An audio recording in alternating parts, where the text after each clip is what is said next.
Yep, we're live. Great. So thank you everyone for joining us today. We have Roshan Cariappa. I'll give a quick intro and then I'll let Roshan take the stage. So Roshan Cariappa has done the 0 to 1 journey multiple times as an operator and founder over the last 13 years. He currently heads marketing at Waymo, a Sequoia and Emergence-funded SaaS startup that's disrupting sales and distribution for financial services. He curates wisdom from founders, operators, and investors on his podcast, The Startup Operator. So do check him out, and you can also connect with him on Twitter. It's a pleasure having you on board, Roshan. The stage is yours. Hey, thank you so much, Gautam. Thanks so much, everyone, for joining. I hope you guys have been having a good time thus far. What about you, Gautam? So far, so good. Yeah. Fantastic. Yes. So I'm going to talk about something that I'm deeply passionate about. So I've been a salesperson, I've been a marketing guy, and I'm passionate about both of these functions and how you can get these to sort of work together, right? I mean, that's really what I'm going to be talking about. So the agenda for today, and I really have to rush through because I want to leave time at the end for questions. The agenda for today is threefold, right? So one is we'll talk about why it's necessary to have alignment and what alignment looks like. Two, we'll talk about priorities. You know, what does a salesperson think about? What does a marketing person think about? And how you can overlap both of these, right?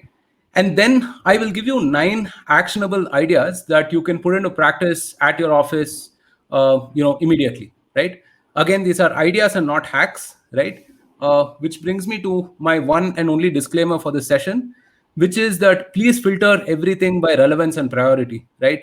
Feel free to disregard everything that I'm saying and make sure that, you apply that filter to whatever I'm saying, okay?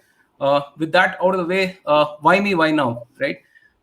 As I mentioned, I've been a salesperson, I've been a marketing guy, right? I know both of these worlds, and sometimes I've done both of these together at the same time, right? Because I've done the 0 to 1 multiple times, and when you are doing that 0 to 1, it's really a luxury to have a function that is siloed, right? You're probably meeting customers in the first half of the day, coming back and running some campaigns or writing copy in the second half, right? And the other unique thing is the fact that I come from the world of enterprise, right? So our deals at Waymo are typically 200K upwards, right? And the more enterprise you go, the more siloed sales and marketing gets, right? So you could think of this as a useful sort of reference, right? Which is the higher the ACV and the more the number of people, the more difficult it is to align sales and marketing, right?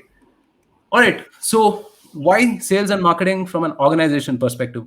I talk about it from an organization, then from a sales, then from a marketing perspective. Now, from an organization perspective, see, your customer really don't care if he or she is talking to a salesperson or a marketing person, right? The customer is omnipresent, so you can think of them as communicating with you in multiple channels and usually multiple touch points, right? Even for something like an SMB or a mid-market deal, there might be as many as 30 or 40 touch points, right? So which means that you have to be consistent across platforms, across channels, across communication, right? And second, look, I spoke about the 0 to 1, and the 0 to 1, you can brute force, right? You can somehow put your fight, perseverance into brute forcing it, but you cannot really win a market, right? You can get to 5 customers, maybe 10 customers, but beyond that, winning a market will require your sales and marketing engines to chug, right? Really. And finally, look, marketers are amazing at painting that beautiful vision, right? But it has to be anchored to the ground. And that anchoring mechanism is through talking to customers and usually via salespeople, right? So for all of these 3 reasons, I feel sales and marketing is integral from an organization perspective, right? Now, let's talk about it from a sales perspective, right? Why should salespeople really care about marketing? For one, it helps you do more, right? Marketing is a force multiplier, and not just in terms of opportunities and business or whatever, which tangibly marketing can really help you with. And here again, I'm not talking about working with or tagging with a marketer, which is good too, but developing that marketing skill set, even as a salesperson, right, can really, really help you amplify your efforts, right? And second, salespeople are amazing at understanding individual customer problems, are amazing at, all of the micro details, but they really find it hard to sort of abstract from that, zoom out and look at the macro picture, right? So what are some of the trends that are applicable to more than 1 or 2 customers, right? Where is the market moving? and how can your solution really fit all of these paradigms, right? And that is really where salespeople can understand a lot from marketing, right, to get that macro picture. And then finally, I know everyone is a storyteller, right? But marketers are paid to tell stories, right? And you really can learn a lot of storytelling from marketers, which is to again like look at the broader picture, right? Don't just paint that picture for the customer, paint that picture for the industry itself, right? Now, all right, why should marketers care about salespeople? Simple, three things again, right? So one, marketers are notorious for not understanding customers, right? They speak in buzzwords, right? Gautam is smiling, so he relates to it, right? I had a poll here on, how many times you guys will end up talking to customers, but in the interest of time, we'll not run that poll. But it's super important. Okay. Yeah, it's super important for you to talk to your customers, and usually, salespeople can enable that, right? The other is, again, marketers are notorious for having all of these proxy metrics, right? Like, what the hell is an MQL even mean, right? It can mean like 24 things in 24 companies, right? Or half a dozen companies, right? But does it really impact revenue? That's something that you have to figure, right? Drawing that straight line from, your campaign to your lead to your revenue, right? And then finally, aligning brand promise, what you say versus what you do. You may be painting that beautiful picture and that, fantastic, compelling story. But if your salesperson is going and selling tools and features and workflows, right? You really have to align that, right? You have to sort of root that in reality. And that is where it's really necessary. Okay, so what does all of this look like? Let's say that you got sales and marketing running together, and that engine is chugging, right? So what does it look like for an organization? One, you don't just have momentum; you also have efficiency, which means that you're not just generating a lot of leads. These leads are actually flowing down the funnel, right? These leads are getting converted into opportunities and closures. And second, you have predictability in terms of outcomes. How many of you can answer predictably, right, with maybe about 5-10% deviation? If I asked you what you have to do to get, like, let's say, a couple of $1 million in sales in one geography or one use case, it's very difficult, right? And it's difficult because marketing is only one half of the equation, right? You need sales and marketing to complete that cycle, and for that, it's really, really important to align. And then finally, depending on the stage of the company, sales and marketing could be anywhere between 20% to 50% of the company, or perhaps more, right? And if you ask salespeople what annoys them the most, it's usually marketers. And if you ask marketers what annoys them the most, it's usually salespeople, right? My simple logic is, if you have 50% of your company happy, right, and getting along, then it just translates into more NPS and more happiness across the board, right? So this is what usually sales and marketing alignment looks like, and why you should strive for it. Now, let me get to the crux of it. Roshan, sorry to interrupt you. Your video is stuck. Do you mind turning off your camera and turning it back on? Sure, let me do that. Yeah, sure. It was getting stuck in between. And okay, is that okay now? No, I think it's still like that. Okay, Vinu Paul says that he can see me clearly. Working fine for us. Looks all right. Okay, I think it's at your end, Gautam. Sorry. Oh, okay, cool. Yeah, please continue. Sorry about that. Okay. Yeah, it's good for me now. Yeah. All right. So I know it's a room full of marketers, right? So I'm going to say the obvious. You guys think salespeople suck, don't you? Right?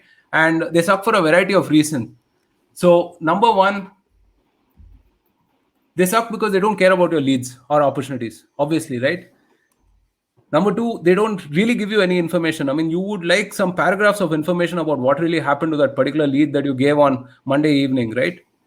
And number three, they just ask you a lot, man. It's just more leads, more campaigns, more decks, more docs. It's just, who needs that aggravation, right? So for all of these reasons, you might think that salespeople suck, right? But I have some news for you, right? If you ask salespeople, they'll tell you this, that absolutely that marketers suck as well, right? And if you ask them for some of the reasons, they'll flip that around, right? So they'll tell you that you guys really don't understand your customers. I don't know what the hell you're talking about, right? So you really have to try harder and understand customers.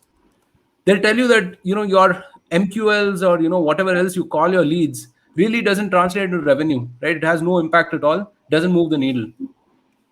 And they'll tell you that what, you give them more work, right? You have those 50 events in Kathmandu and Timbuktu and wherever else, that these people have to lug all of that Yeah, at least, I mean, in the physical world it was, but now not so much, right? But anyway, I mean, you send them on a rabbit hunt, right? I mean, obviously you do give them work as well.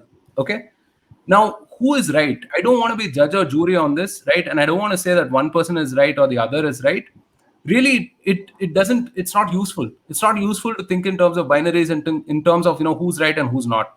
Rather, I mean, I will urge you to sort of shift your mindset, right? Like Gandhiji says, be the change that you want to see in the world. Man, that got philosophical, but you know what I mean, right? So when you think salespeople suck, right? It's important to ask why you think that, right?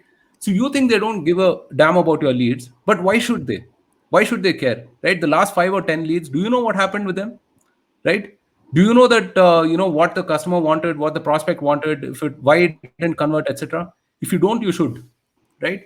Now that brings me to the second point, which is you think that they won't give you information, right? But have you made it easy for them to give you information, right? And do you have some context to sort of bridge the gap itself?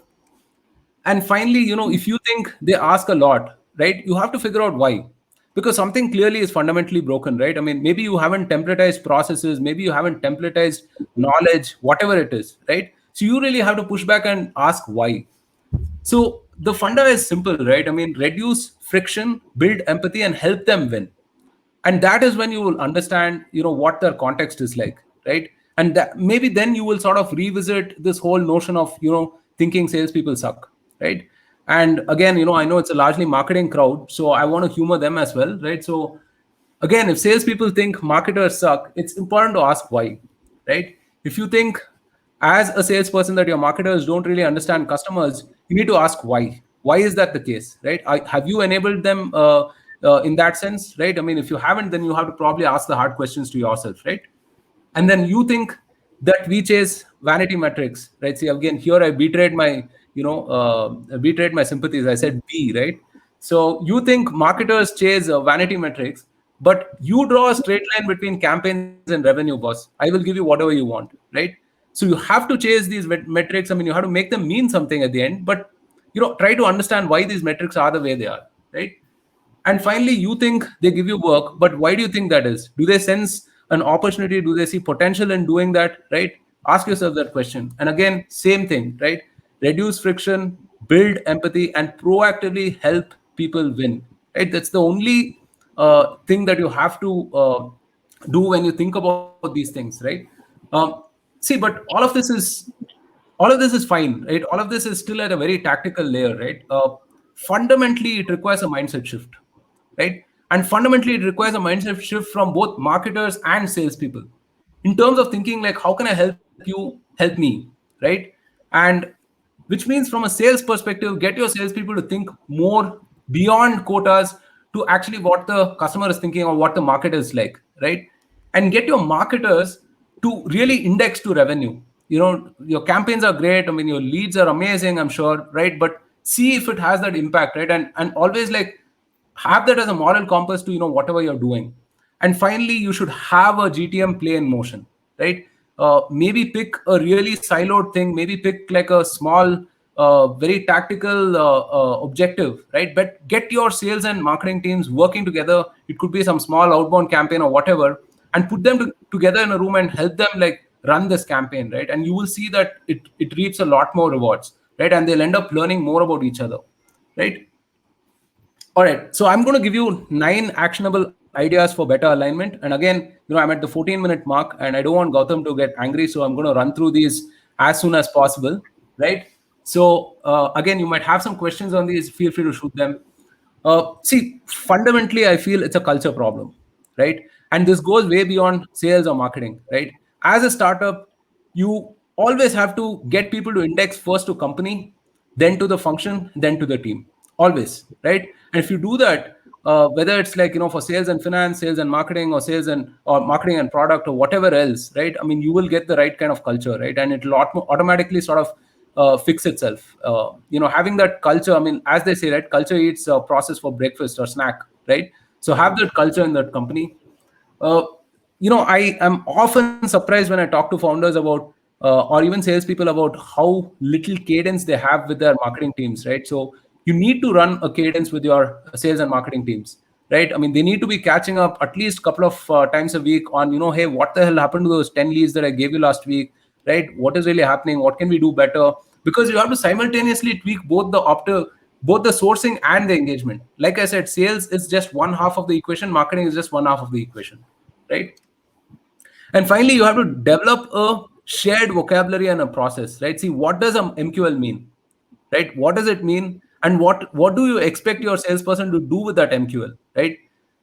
So all of these things are, again, very implicit in a lot of marketing functions. I mean, you really have to develop shared vocabulary, and you have to develop that in collaboration, right? Don't just be sort of authoritarian and give this to them and ask them to follow some things, right? Because again, they won't, right? Needless to say, talk to your customers, right? Please, pitch all of the beautiful words that you're putting in your documents and videos to your customers, right? See how they react, if that really means something to them. Develop some context, right? I mean, every salesperson will respect you for that, and that salesperson will respect you a lot more, right? 10x more if you learn to pitch, demo, and sell. Trust me on this.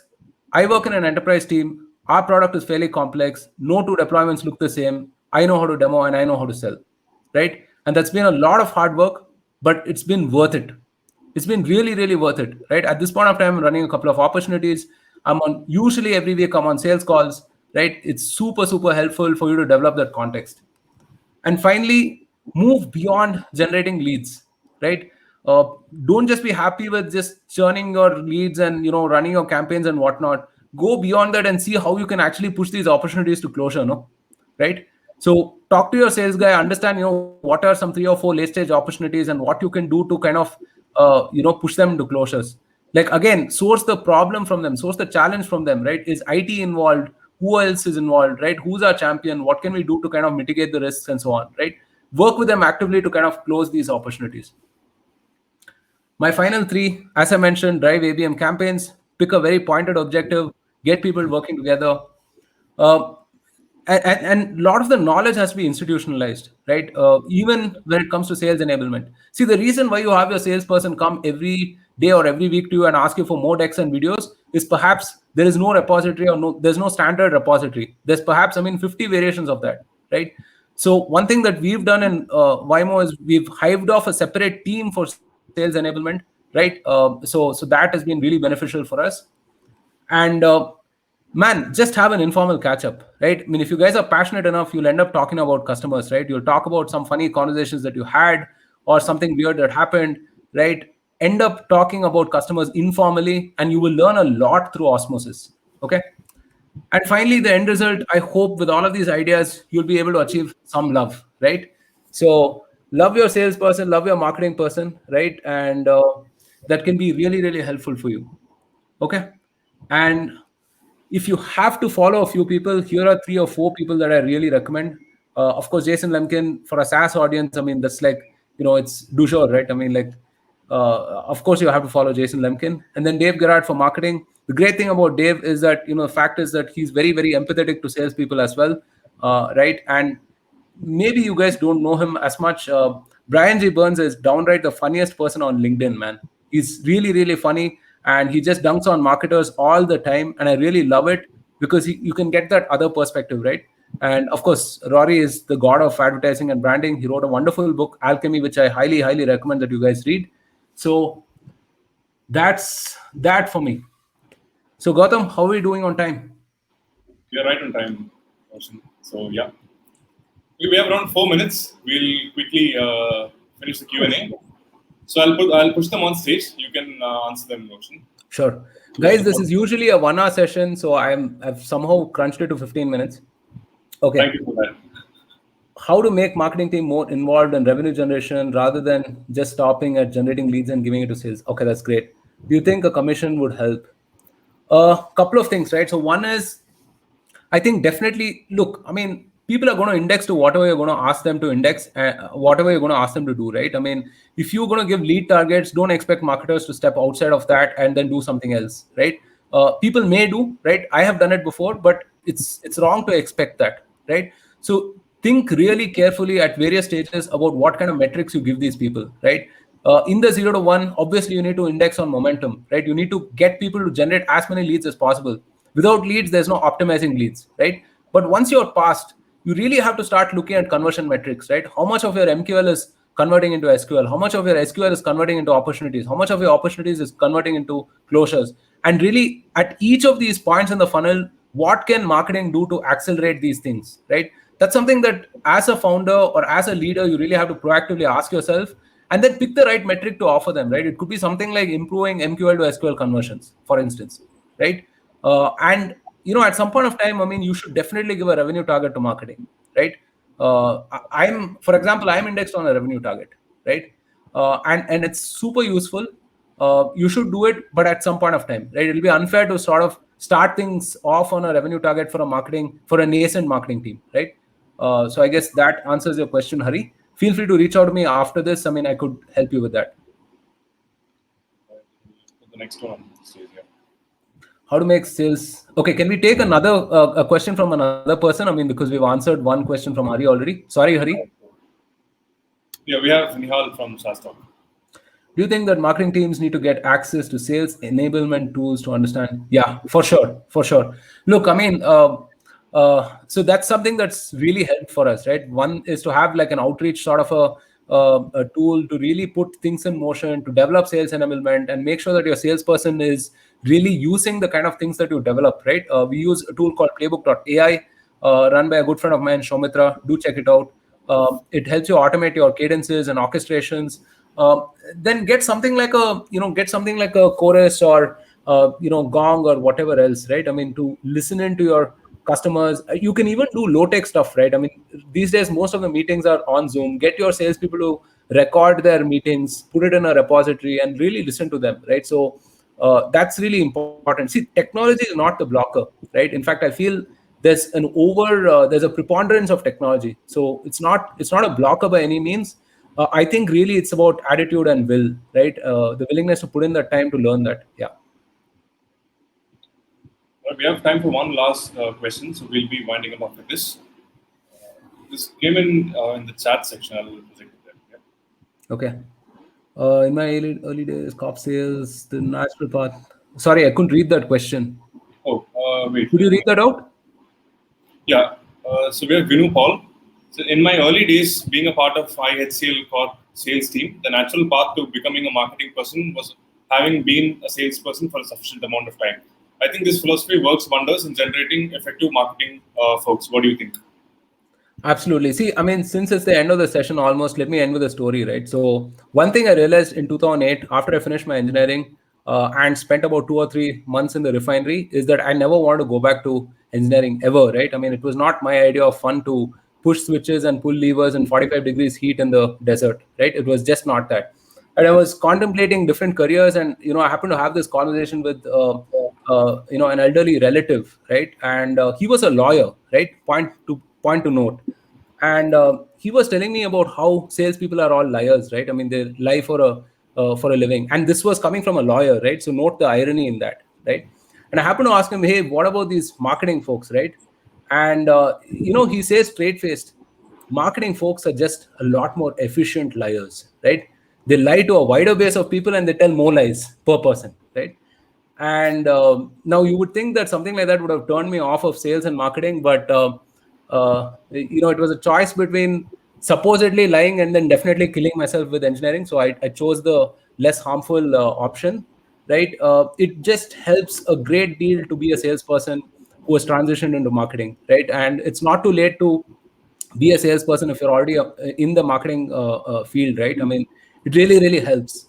It helps to have shared context, because at the end of the day, marketing is a force multiplier. If you don't know what works at an individual level, at a unit level, at a one-to-one customer conversation level, then you won't really know how to amplify that. So you need to be a salesperson in order to be a better marketer, for sure. Okay, that's great. Yeah, that brings us to the end of the session. Thank you so much, Roshan. Hey, hang on. Yeah. Dude, I gave all the good stuff. I need to ask you for some things also, right? So before I leave, folks, we're hiring at Waymo, right, for a variety of roles. Specifically, I am hiring good content folks and designers as well. Feel free to reach out to me on Twitter and LinkedIn. We're looking for smart folks all the time, so please reach out to me on that front. I also run the Startup Operator podcast. Do check it out. We're available on all platforms, and like and share. Okay, now you can go ahead. All right, yeah. I think this was, to be honest, the first time I'm seeing a speaker actually put up, a job posting. That was interesting. All right, yeah. Thank you so much for your time, Roshan. And for the attendees, we have 4 more sessions lined up. So stay tuned. We'll be going live soon. And great. So take care and have a great day. Thank you. Thanks so much, guys. Thanks for this opportunity. See you guys. Take care.